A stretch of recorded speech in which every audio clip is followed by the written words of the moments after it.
Hola, bienvenidos a Literatura, Lenguaje y Sociedad. En esta ocasión presentaremos una pequeña reseña de literatura a través del tiempo, abordando algunos momentos de la literatura.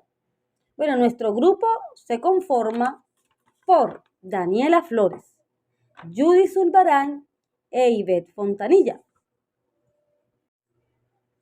Hemos hecho un viaje en el tiempo para entender un poco la historia de la literatura y logramos encontrar algunos testigos presenciales de varias épocas. Vamos a escuchar a Aristóteles, a Homero y a otros más. Vamos a escuchar primeramente al señor Aristóteles. Hola chicos, soy Aristóteles. Me dirijo a ustedes para comunicarles que ya en el 2500, cuando ya esos griegos esos grandes sabios filósofos necesitaban comunicar esas leyendas que ellos hacían, yo comencé a participar y clasificar los géneros literarios en líricos, narrativos y dramáticos, ya que era la mejor manera en la que nos podíamos comunicar con ellos, porque lo hacíamos de manera actuando. Entonces ahí aparezco yo justamente en ese momento. Chicos, que tengan un buen día. Muy buenas tardes, mi nombre es Homero.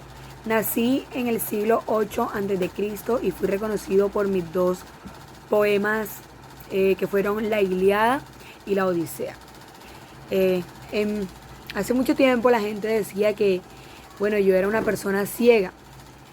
Muchos lugares como Quíos, como Esmira, como Atenea y entre otros lugares estuvieron reclamando ser mi lugar de nacimiento.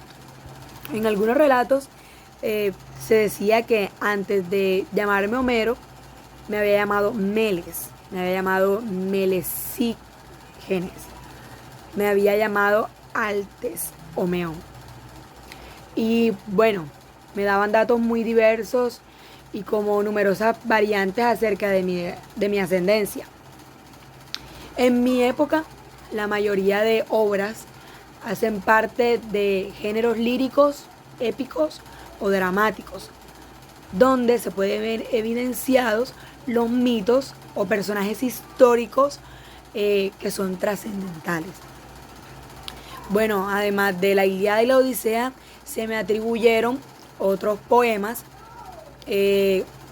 como lo fueron la épica menor, cómica, el corpus de los himnos homéricos, entre otras obras ya perdidas. Gracias por invitarme al presente. Yo soy un autor o un exponente de la literatura medieval, pero soy anónimo, porque en la época en que yo viví, la mayoría de los autores eran anónimos. Yo viví en la época del siglo V al siglo XV y pude ver algunas características de la literatura y la cultura de la gente. Por ejemplo, en esa época la literatura era más bien de carácter eclesiástico o religioso. Había un alto nivel de valores cristianos. La mayoría de los autores eran sacerdotes o monjas, pero seguían siendo anónimos. Con el tiempo la literatura fue evolucionando y aparecieron algunos rasgos de la literatura, como por ejemplo se empezó a escribir poesía mística, narrativa, lírica, y por ejemplo algunos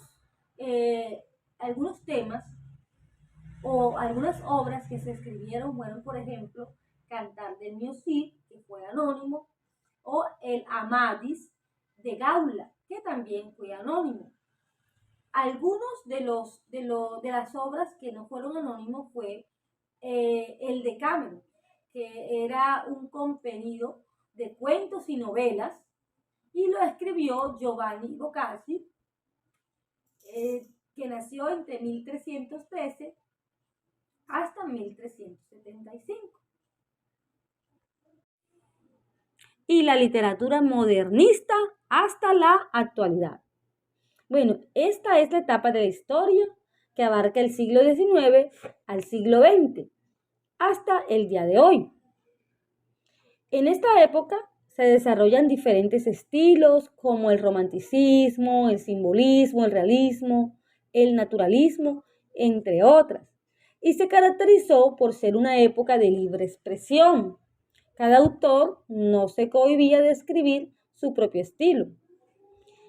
Los autores característicos, que además son latinoamericanos, podrían ser Mario Benedetti, Pablo Neruda, Gabriel García Márquez, entre muchos otros que se han destacado en esta época. Bueno, eso ha sido todo. Muchas gracias. Esperamos que haya sido de su agrado.